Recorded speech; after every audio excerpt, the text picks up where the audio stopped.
Student, अब हम लोग अवयव के कुछ और रूप और गुणों के बारे में पढ़ेंगे। आज का जो टॉपिक है वो है अवयव का परिवर्त। अवयव का परिवर्त क्या होता है? मान लो कि कोई एक अवयव ए है, तो इस अवयव ए का परिवर्त जो होगा उसे हम ए डैश से प्रदर्शित करेंगे। अवयव का परिवर्त कैसे निकालते हैं? यदि किसी भी अवयव के पंक्ति और स्तंभों को आपस में बदल दिया जाए तो जो प्राप्त अवयव होगा उसको हम लोग अवयव का परिवर्त कहते हैं।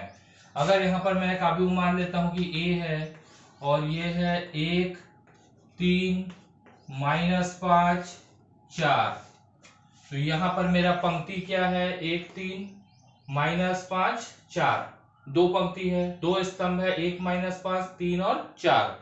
पंक्ति को स्तंभ और स्तंभ को आप पंक्ति बना दो तो अवयव का परिवर्त निकल जाएगा। तो ए डैश जो है, ए डैश बराबर हो जाएगा 1 3 -5 4। तो देखिए जो यहाँ पर हमारा स्तंभ था वो जाकर पंक्ति बन गया है और जो पंक्ति था वो स्तंभ बन गया है। इस प्रकार से हम किसी भी अवयव का परिवर्त निकाल सकते हैं, बस पंक्ति और स्तंभों को हमको बदल देना है। अब आ जाते हैं अवयव के परिवर्त के गुण। यहाँ पर देखिए इसका पहला गुण ये है कि अगर एक अवयव ए और एक अवयव बी को जोड़ा जाए और इसका परिवर्त निकाला जाए, ए और बी को जोड़ के हम उसका परिवर्त निकालते हैं, तो ये अवयव ए के परिवर्त और अवयव बी के परिवर्त के योग के बराबर होगा। ये पहला प्रगुण है।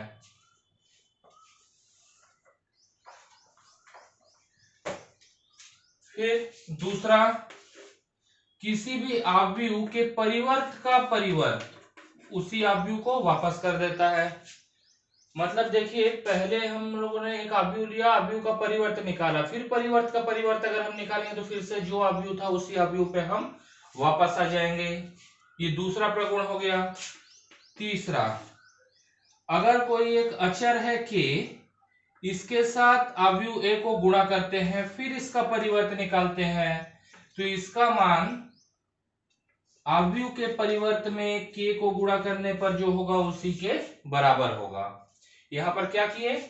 पहले एक अचर के को ए में गुणा किए फिर परिवर्त निकाल रहे हैं, और यहां पर क्या कर रहे हैं? अवयव ए के परिवर्त में के का गुणा कर रहे हैं, तो दोनों आपस में बराबर होंगे। और चौथा और आखिरी प्रगुण है कि अगर दो अवयव है ए और बी, इनका गुणा करके हम परिवर्त निकालते हैं तो इसका मान बी के परिवर्त गुणित ए के परिवर्त के बराबर होगा। यहाँ पर ए बी का क्रम बदल जा रहा है।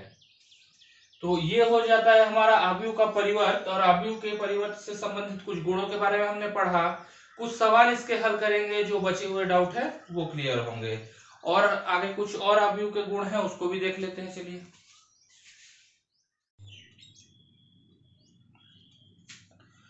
अवयव के दो और विशेष रूप होते हैं उसके बारे में पढ़ लेते हैं। पहला है सममित अवयव। सममित अवयव जो है वो एक अवयव का विशेष रूप होता है। ऐसे अवयव जिनका परिवर्त उस अवयव के बराबर ही हो, ऐसे अवयव को हम सममित अवयव बोलते हैं। अब इसका एक एग्जांपल ले लेते हैं। मान लीजिए कि a बराबर है, यहां पर मैं ले लेता हूं 4 3 2, इधर लेता हूं मैं 1 5 1 5 4 4। अब देखिए यहाँ पर जो अवयव है ये आपके सामने है। इस अवयव का मैं परिवर्त लेता हूं, मतलब पंक्ति को स्तंभ और स्तंभ को पंक्ति बना देता हूं। तो ये मेरा पहला पंक्ति, ये दूसरा पंक्ति और ये मेरा तीसरा पंक्ति हो गया। तो जो मेरा पहला पंक्ति है अवयव के परिवर्त के लिए वो मेरा पहला स्तंभ बन जाएगा, तो आ जाएगा 4 1 5। दूसरा पंक्ति दूसरा स्तंभ तो आ जाएगा 1 3 4, और तीसरा पंक्ति तीसरा स्तंभ बन जाएगा 5 4 2। क्या यहाँ पर अवयव ए और अवयव ए के परिवर्त के बीच में कुछ अंतर है? नहीं है। अतः ये जो अवयव ए है ये एक सममित अवयव है, अर्थात ए बराबर ए डैश। ये आव्यूह पे कोई संक्रिया नहीं है, ये आव्यूह का एक विशेष रूप होता है जिसे हम सममित आव्यूह कहते हैं। अब इसके बाद एक विशेष रूप का आव्यूह और बच जाता है, जो है विषम सममित आव्यूह। विषम सममित आव्यूह भी एक विशेष प्रकार का आव्यूह होता है जिस आव्यूह का परिवर्त -a के बराबर होगा। इसका मतलब क्या है, देखिए कोई एक आव्यूह a आपको दिया गया है, आव्यूह a का आप परिवर्त निकालते हैं और उस आव्यूह a में -1 का गुणा कर देते हैं, तो हमारा -a जो है वो a' के बराबर होता है। तो हम कहते हैं कि जो हमारा आव्यूह a है वो एक विषम सममित आव्यूह है।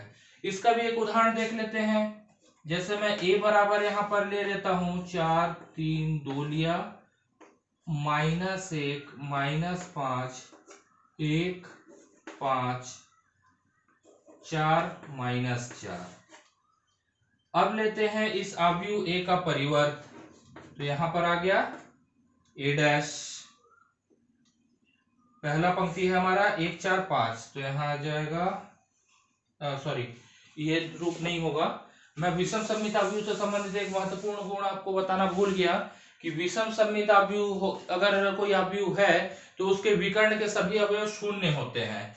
तो यहाँ पर a बराबर में मुझे लेना पड़ेगा, ये विकर्ण के तीनों जो अवयव है उसको सदैव शून्य लेना पड़ेगा। अब लेते हैं 1 -5 1 5 -4 4, ये एक विषम सममित आव्यूह है।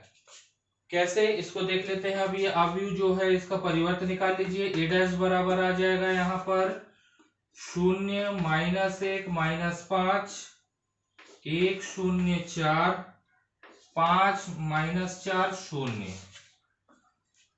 अब अगर मैं यहाँ पर -a निकालता हूं, -a बराबर क्या होगा, -1 गुणित a, -1 का गुणा कर दूं मैं इस आव्यूह के साथ, तो यहाँ पर मेरा क्या आ जाएगा, शून्य में करेंगे तो शून्य ही आएगा, +1 +5 -1 0 -4 -5 4 0 आ जाएगा।